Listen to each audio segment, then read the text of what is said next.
concerns that a significant number of girls in Australia aren't being properly vaccinated against cervical cancer. New figures from the federal government show many girls don't complete the 3-dose course needed for the vaccine to be effective. Kate Byrne is the manager of screening programs at the Cancer Council, and she is with us in the studio.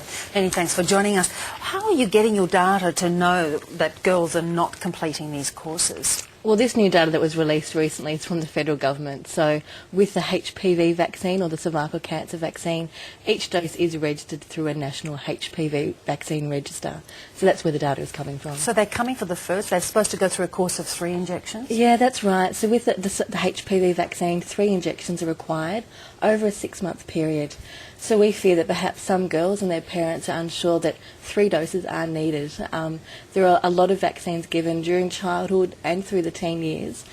Some of those are single doses and some of them are multiple doses, and this is one of the multiple dose vaccines. So is this an information thing, a shortfall in information, or is it something that's young women are reluctant to have done?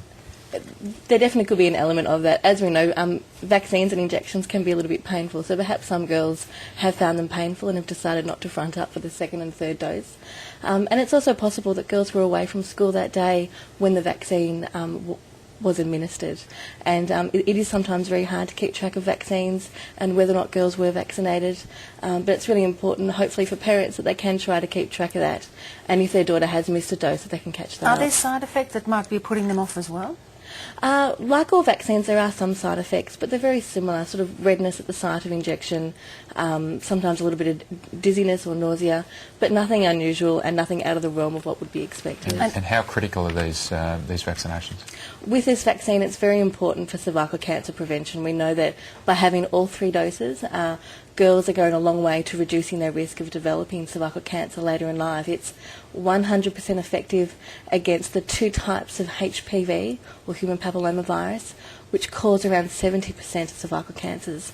So it's a very good thing and a very important thing for cancer prevention.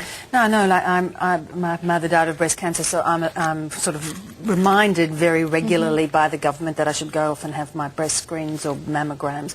Why not have a system like that where you send constant reminders to the children involved? Well, in terms of vaccination, there are reminders sent and there are notifications sent if missed doses are... To the parents or to the child? To the parents, to the teenager? yeah. So it's definitely for us needing to be keeping on top of that and to keep those reminders up to parents that this is a very important thing and a very good thing for their daughter to have.